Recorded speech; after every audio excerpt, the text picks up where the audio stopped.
अगर आप online games खेलते हैं या गेमिंग इंडस्ट्री को फॉलो करते हैं तो ये खबर आपके लिए बहुत इंपॉर्टेंट है। गवर्नमेंट ने promotion and regulation of online gaming rules 2026 को फाइनल कर दिया है, जो 1 मई 2026 से लागू होंगे। ये रूल्स 2025 में पास हुए लॉ का पूरा ऑपरेशनल फ्रेमवर्क है, यानी अब ऑनलाइन गेमिंग सेक्टर क्लियर नियमों के साथ चलेगा। ये पूरे रूल्स 6 पार्ट्स और 26 रूल्स में डिवाइड किए गए हैं।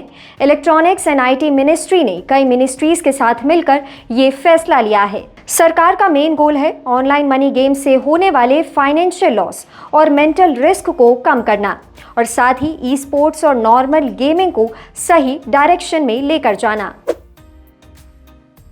इस सिस्टम का सबसे जरूरी हिस्सा है online gaming authority of India. ये एक सेंट्रल रेगुलेटर होगा जो दिल्ली में बेस्ड रहेगा और इलेक्ट्रॉनिक्स एंड आईटी मिनिस्ट्री के अंडर काम करेगा।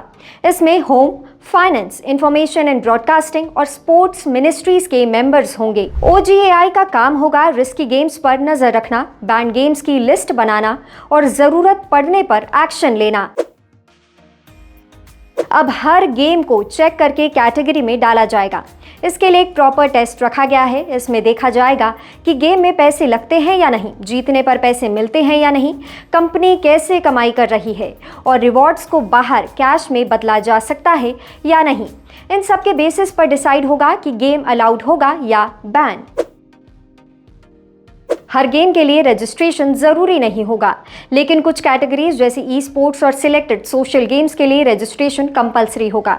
रजिस्टर्ड गेम्स को डिजिटल सर्टिफिकेट मिलेगा जिसकी वैलिडिटी 10 साल तक होगी।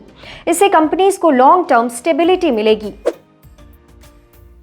नए रूल्स में यूजर सेफ्टी पर खास ध्यान दिया गया है। प्लेटफॉर्म को age limit, time limit, parental control और फेयर प्ले सिस्टम लागू करना होगा। इससे खासकर बच्चों और यंग यूजर्स को एडिक्शन और मिसयूज से बचाने की कोशिश की जा रही है। अब कंप्लेंट के लिए 2 लेवल सिस्टम बनाया गया है। पहले यूजर प्लेटफॉर्म पर कंप्लेंट करेगा। अगर यहां से कोई सॉल्यूशन नहीं मिलता तो OGAI में अपील कर सकता है। अगर फिर भी ये मैटर सॉल्व नहीं होता तो final decision electronics and IT ministry के सेक्रेटरी के पास जाएगा। ये पूरा प्रोसेस ऑनलाइन होगा जिससे काम जल्दी और ट्रांसपेरेंट तरीके से होगा। अगर कोई कंपनी रूल्स फॉलो नहीं करती तो उस पर पेनल्टी लगेगी।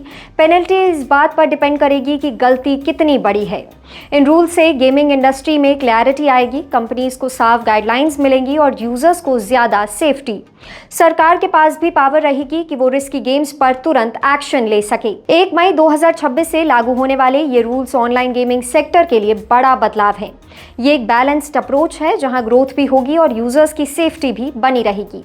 अब गेमिंग सिर्फ एंटरटेनमेंट नहीं बल्कि रेगुलेटेड सिस्टम का हिस्सा बनने जा रहा है। इस खबर पर अपनी राय हमें कमेंट सेक्शन में जरूर बताएं और ऐसे ही अपडेट्स के लिए देखते रहें जी बिजनेस।